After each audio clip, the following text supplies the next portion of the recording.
rambut gadis ini dipotong, itu akan langsung menjadi emas. Berkat kemampuan putri ini, pasangan ini memiliki kekayaan yang sangat besar.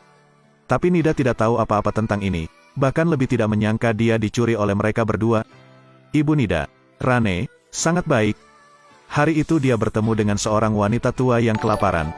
Dia mengundang wanita tua itu ke dalam rumah. Tidak, wanita tua itu adalah peri. Dia memberikan bakso kepada Rane, berharap dia melahirkan anak ajaib.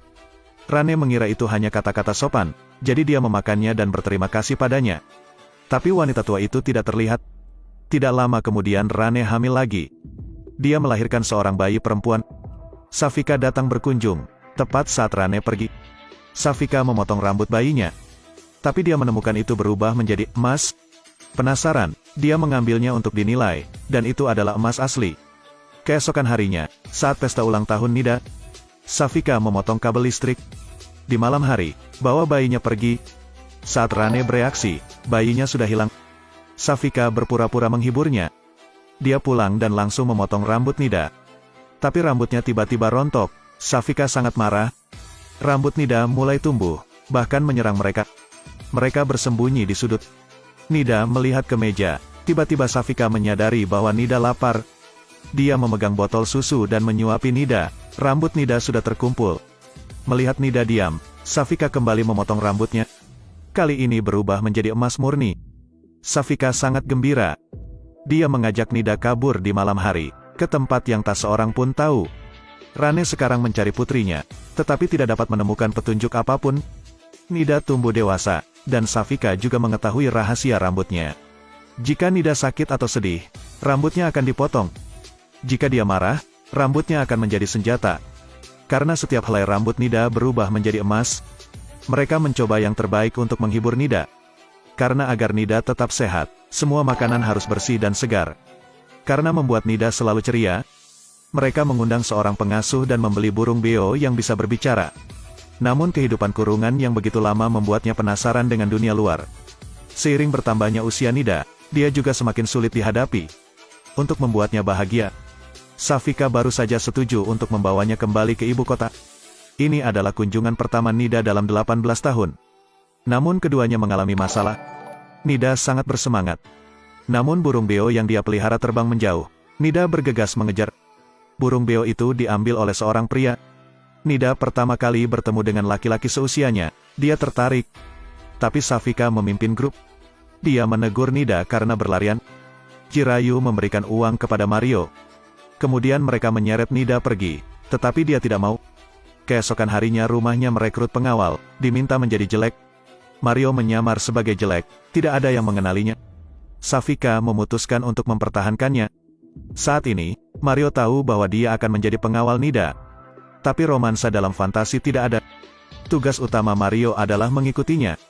Jangan biarkan dia berinteraksi dengan siapapun, jangan beri dia makan. Ini membuat Nida sangat tidak nyaman. Pengasuh menyarankan mengadakan pesta ulang tahun. Nida memberitahu Safika. Tentu saja, Safika tidak setuju. Jirayu memelototinya lagi, lalu setuju. Nida sangat senang, dia memeluk ayahnya dan mengucapkan terima kasih.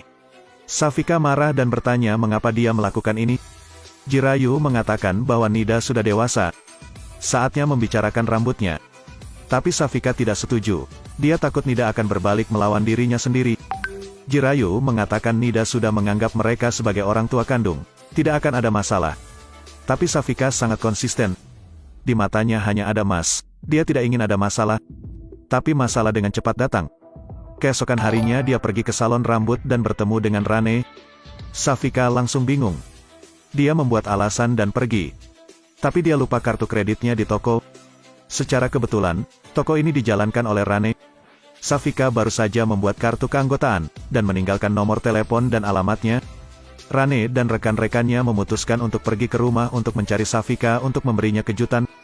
Kebetulan di pesta ulang tahun, rombongan Rane membawa kejutan untuk Safika.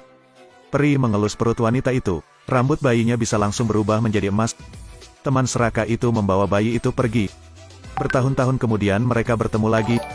Rane ingin mengejutkan Safika. Dia bertemu kembali dengan putrinya yang telah hilang selama 18 tahun. Safika dengan cepat memisahkan mereka, memanggil semua orang untuk segera makan. Rane menatap Nida merasa sangat dekat. Nida sangat senang melihat begitu banyak tamu untuk pertama kalinya. Pesta berakhir. Rane memegang tangan Safika. Ketika dia sampai di rumah, dia ingat putrinya lagi. Tahun itu pengurus rumah terus mengatakan bahwa bayi itu jatuh ke air dan mati. Safika juga memeluk Rane dan menghiburnya. Tapi Rane menganggap bayi itu masih hidup. Pertemuan ini membuat Safika gugup. Karena pesta ini dibuat oleh pengasuhnya, dia ingin mengusir pengasuhnya. Nida memohon yang terbaik, tapi sikap Safika keras. Melihat punggung sang pengasuh pergi, Nida memohon agar ibunya berubah pikiran. Safika membentak Nida agar tutup mulut. Tapi Nida juga marah, rambutnya beterbangan. Melihat rambut Nida menari, Safika ketakutan. Dia meminta maaf kepada Nida. Ia pun berjanji akan mengajaknya jalan-jalan besok. Tapi Nida masih murung dan tidak bahagia, rambutnya juga sekarat. Keesokan harinya mereka mengajak Nida jalan-jalan. Nida melihat sosok yang mirip pengasuh, dan dia buru-buru mengejarnya. Teriak Safika, memanggil pengawal untuk mengejar.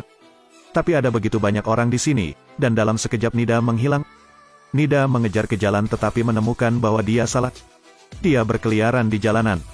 Pada gilirannya, dia bertemu Mario lagi. Mario libur hari ini, jadi dia tidak memakai riasan. Nida melihatnya, ingat bahwa dia menyelamatkan burung beo miliknya. Dia bahagia. Dia meminta Mario untuk mencari pengasuh, tetapi dia bermaksud untuk membawanya pulang. Nida lagi galau, otomatis rambutnya kena Mario. Mario melihat sikapnya yang keras, atau mungkin takut dipukul lagi, jadi dia setuju untuk membantunya. Mereka pergi ke desa yang disebutkan pengasuh. Nida memutuskan untuk berpisah. Namun Nida dihentikan oleh sekelompok berandalan. Nida belum pernah mengalami ini sebelumnya. Dia takut dan lari. Mereka mengejarnya dan mendorongnya ke jalan yang sepi. Nida menutupi wajahnya dan duduk. Mereka tertawa. Tiba-tiba rambut Nida bergerak, melilit para berandalan itu. Mereka dipukuli hingga rata dengan tanah. Saat Nida sudah tenang, rambutnya sudah kembali normal. Mario juga datang. Dia mengira Mario telah mengejar penjahat, jadi dia memeluknya. Mario mendengar bahwa pengasuhnya telah pindah, dan menyarankan Nida untuk menelepon keluarganya. Sebelum Safika sempat buka mulut, Nida mengatakan jika dia tidak bisa menemukan pengasuh, dia tidak akan kembali. Setelah mengatakan itu, tutup teleponnya. Malam itu, dia menginap di rumah Mario. Tin Kim yang kaya keluar untuk pertama kalinya, dan malam itu menginap di rumah seorang pria. Pengawal keluarga yang jelek menemukannya, dan dia melepas hidungnya. Mario memperjelas identitasnya. Nida tidak mau pulang.